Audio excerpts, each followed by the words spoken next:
Take You is sponsored by Domino's Pizza. Domino's offers a variety of pizzas, sandwiches, pasta dishes, and chicken.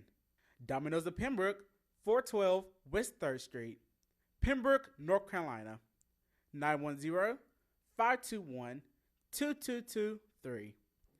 Thank you, Domino's of Pembroke.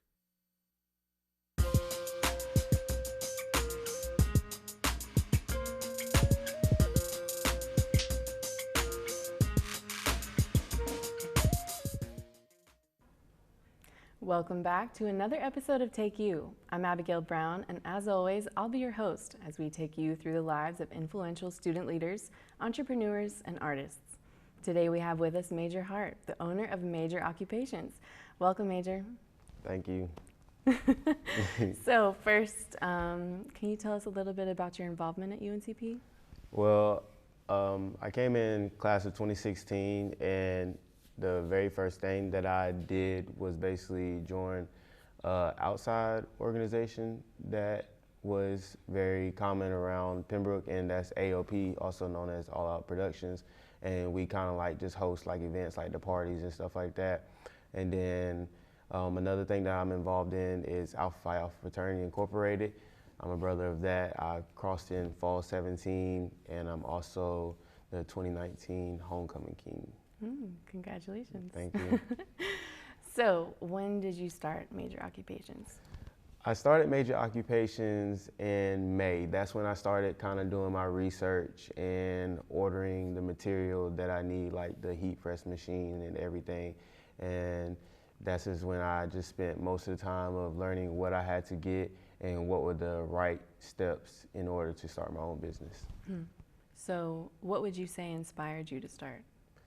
I've always wanted to own my own business ever since a kid.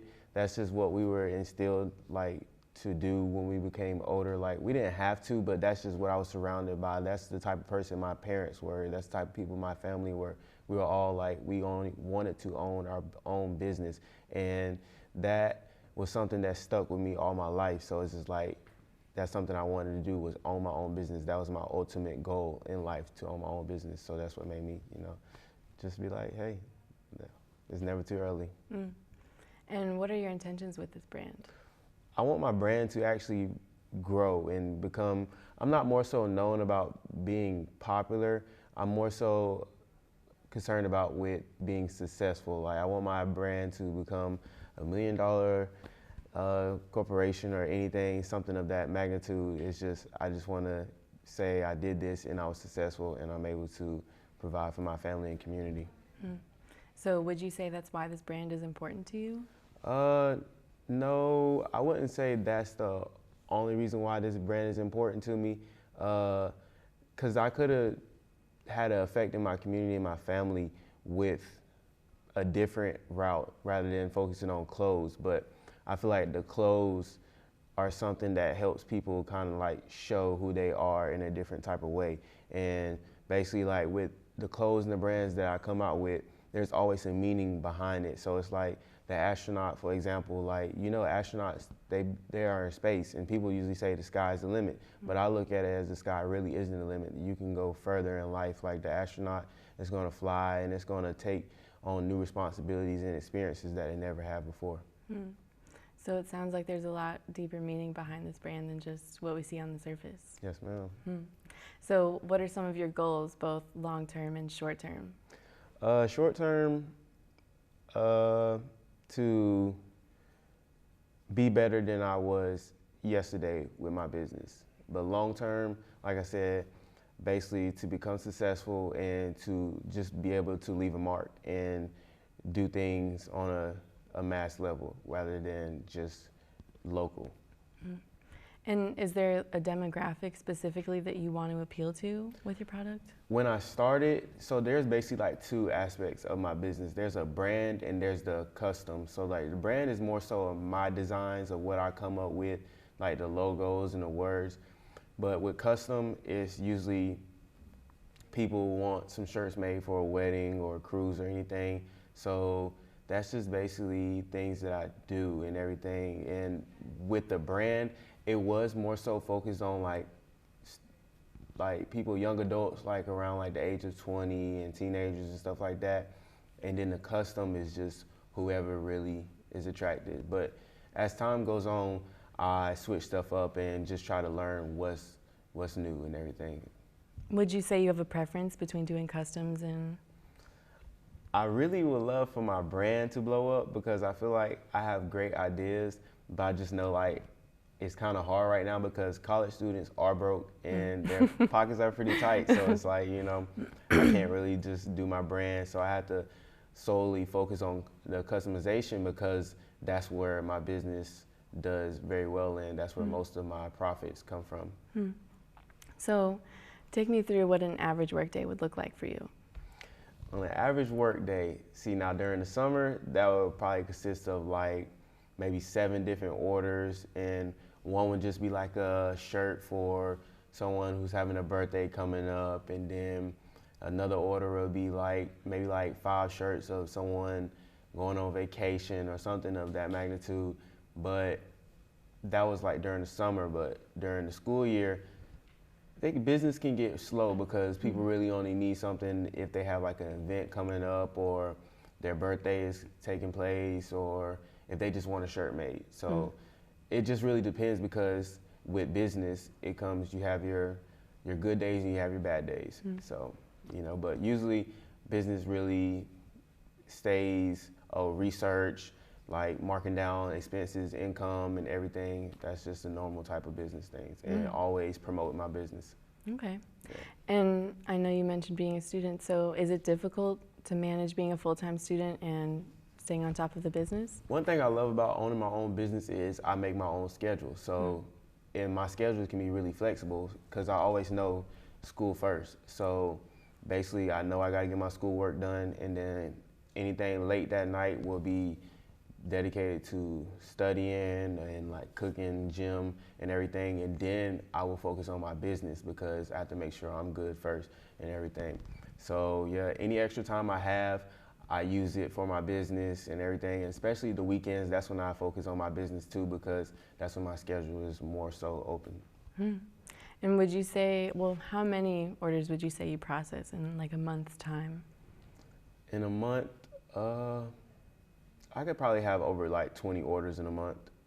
Yeah, but most of that will come from customization. And sometimes I have a mixture of somebody wants something customized and somebody wants something from my brand. So I kind of get the best of both worlds sometimes. Right, okay. And you mentioned the equipment that you work with earlier. Is there specific equipment you have to get familiar with in order to do this? Yeah, see, the t-shirt world is so big because you have like heat press machines where you have to use vinyl and everything, and then you have DTG printers, and that's like direct to garment printers and everything. Those are very expensive, but they always come in handy. And then you have screen printing. That's something that like these t-shirt companies commonly do. A lot of people don't really do vinyl, not unless they're on a smaller magnitude, because it's more affordable and you don't have to worry about the mess and everything, and it's just something convenient, and you can make your money's worth from it. But if you're screen printing, like that has to be used for something mass because it's basically one design and like one frame is built for like one color. So it's like you have to go through more work to make the frame of a design and everything. So that's why vinyl is much easier for me since I'm on a smaller scale. But it is multiple ways you can make shirts, but you know, silhouette machine and the vinyl and the heat press machine is just my way for right now until my business grows. Okay. And have you fine-tuned a technique or a certain kind of process or routine you stick with every time? I noticed through time, whenever I have like a big order and it's of the same thing, it's smarter to go ahead and print all my vinyl out and weed everything, and like get the excess vinyl out the way, and then start heat pressing. Because if I do it one by one, it takes forever. And you know, so just like little things like that, and just better ways of spending my money, and you know, which ways I can save money, just stuff like that, minor things along the way. Financially speaking, is it hard for you to come out of pockets with how much you have to give back, or is it an equal ratio? If business is doing good, I can always make a profit. But if business is low, then sometimes I've ended up in the negative. Basically, what I've learned is you can't be scared. You have to, you know, experiment. That's how a business grows. And a lot of my experiments have made me a lot of money, and a lot of my experiments has caused me to lose money. So you just have to live and learn. That's really just how it goes. What's one of your most important pieces of advice you could give somebody interested in this profession? If you want to have your own business, never give up. If you start it, continue it, because it's not going to happen in one day or a week or a month or maybe even a year. Like, businesses, they have their good days and bad days. Like I said, you just got to keep going. Like, you just got to find what works best and what people actually need nowadays, and meet that with something you can fall in love with. Because if you don't love it, you're not going to really want to take your business serious, and you're not going to keep pushing. Yeah, that's great. Well, unfortunately, that seems to be all the time we have left for today's episode. I want to thank you, Major, for coming. And until next time, that's a take.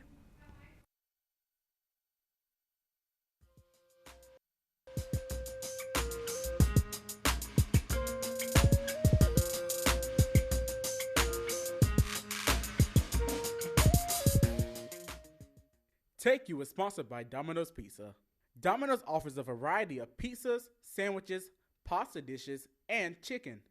Domino's of Pembroke, 412 West 3rd Street, Pembroke, North Carolina, 910-521-2223. Thank you, Domino's of Pembroke.